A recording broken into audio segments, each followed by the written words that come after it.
অন্তর্বর্তী সরকারের দুই ছাত্র উপদেষ্টা এনসিপির কেউ নয়, তারা গণ অভ্যুত্থানের প্রতিনিধি। তাদের বিরুদ্ধে ষড়যন্ত্র করে পদত্যাগ করতে বাধ্য করা হচ্ছে বলে মন্তব্য করেছেন জাতীয় নাগরিক পার্টি এনসিপির আহ্বায়ক নাহিদ ইসলাম। নরসিংদীতে দেশ গড়তে জুলাই পদযাত্রা ও পথসভায় এসব কথা বলেন তিনি। নরসিংদী প্রতিনিধি মাখন দাসের তথ্য ভিডিওতে ডেস্ক রিপোর্ট।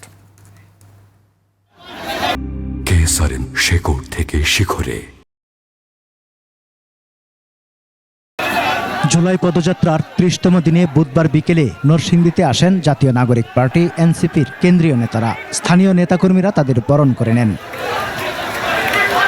পদযাত্রা শেষে পৌরসভার সামনে হয় পথসভা। এ সময় দলের আহ্বায়ক নাহিদ ইসলাম বলেন, অন্তর্বর্তী সরকারের দুই ছাত্র উপদেষ্টাকে নিয়ে গভীর ষড়যন্ত্র হচ্ছে। দুইজন ছাত্র উপদেষ্টাকে নিয়ে সম্প্রতি নানা ষড়যন্ত্র এবং নানা অপপ্রচার চলছে।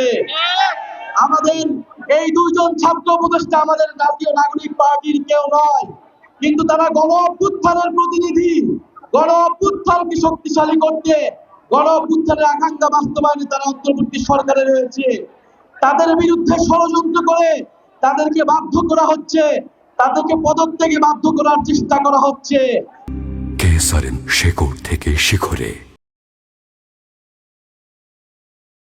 জনগণের সমর্থনে এনসিপি জয়ী হবে দাবি করে নাহিদ বলেন, হামলা ও বাধা দিয়ে এই দলকে থামানো যাবে না।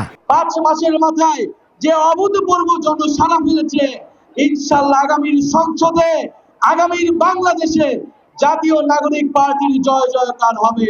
দলের মুখ্য সমন্বয়ক নাসিরউদ্দিন পাটোয়ারি বলেন, এনসিপি চাঁদাবাজি করে না। যেই সংবিধানের কারণে 24 সালে এসে আমার ভাই শহীদ হচ্ছে, যেই সংবিধানের কারণে আমার ভাই এখনো হসপিটালে কাতরাচ্ছে, আমাদের নতুন একটি সংবিধান প্রয়োজন।